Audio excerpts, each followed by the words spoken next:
धन्यवाद भी देता हूं, इसलिए आप लोगों ने हमारे आमंत्रण स्वीकार किया और यहां उपस्थित हुई। जैसे हमारे पोर्ट शिपिंग अथॉरिटीज की सचिव ने आप लोगों को पिछली 100 दिन में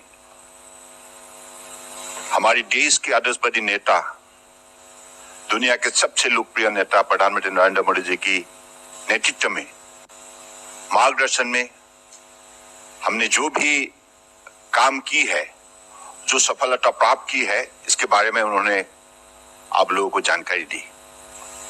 मैं इतना ही बताना चाहता हूं क्योंकि आज सवाल जवाब का दिन है, क्योंकि सवाल आपका पास है। मैं चाहूंगा कि आप सवाल करें, क्योंकि हमारा आज इस बैठक में हमारे सभी मेजर पोर्ट की चेयरमैन और इनलैंड वाटरवेज अथॉरिटी की भी चेयरमैन है और पूरा बेंच है। तो मैं आज एक बात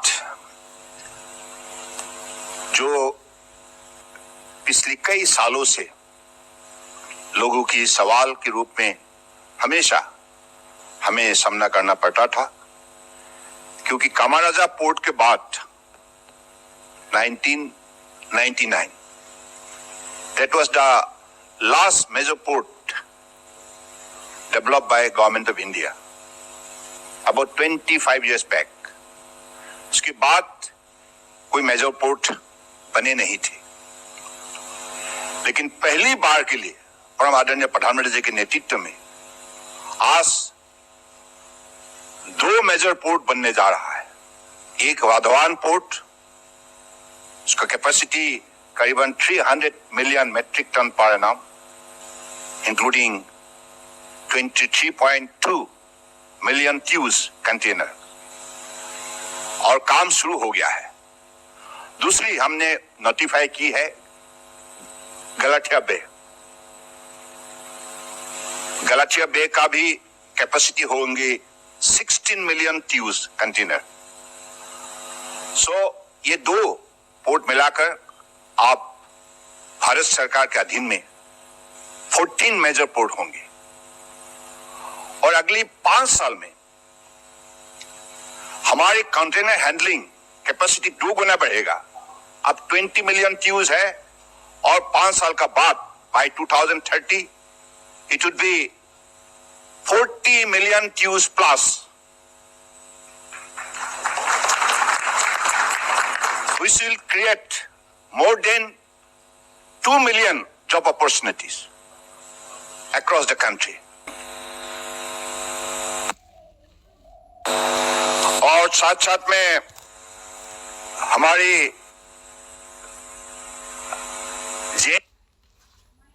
मुंबई जेएनपीए पोर्ट का अकेला इसी साल में 10 मिलियन ट्यूज कैपेसिटी होंगी। अब 6.6 मिलियन ट्यूज है container, it will go up to the extent of 10 million TEUs container का, सिर्फ जेएनपीए का।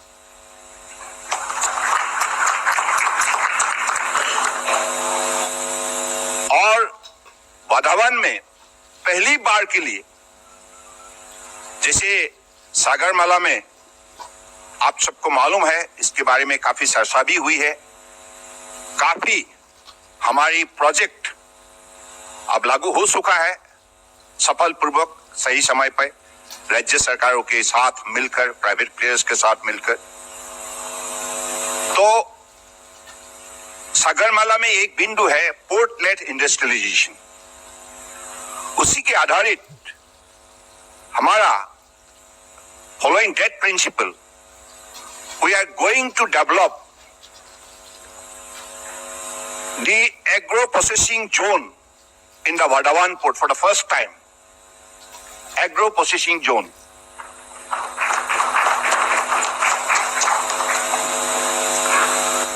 Then शिप बिल्डिंग और शिप रिपेयर के सिलसिले में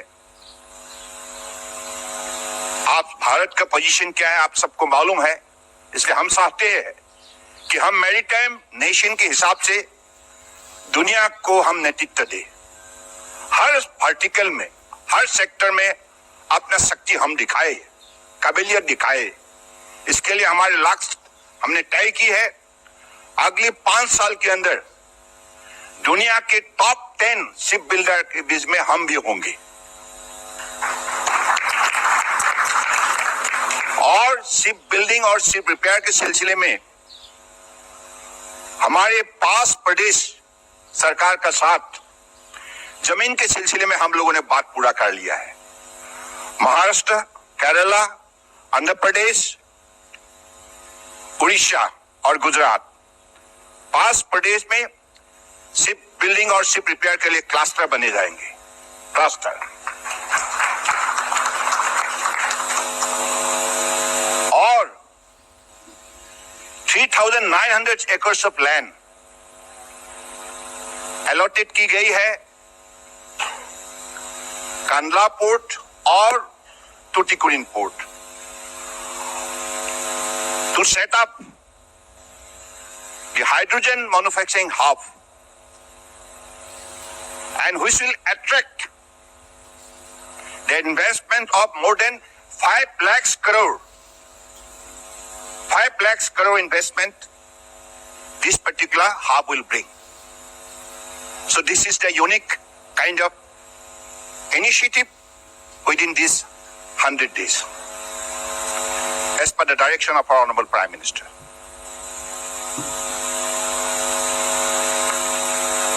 और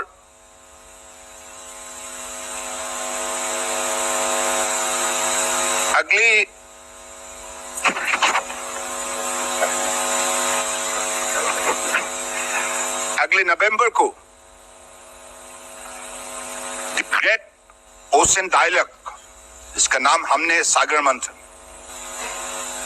तो अगले नवंबर को ये मुंबई में होंगे। दुनिया के सभी मैरीटाइम नेशन पार्टिसिपेट करेंगे। लक्ष्य होगा कि हम पॉलिसी डिसीजन के सिलसिले में हो या रिसर्चर्स में हो, थिंक टैंक के हिसाब से हो, एकेडमिक इंस्टीट्यूशन हो, इस सिलसिले में हम भी लीडरशिप में रहे।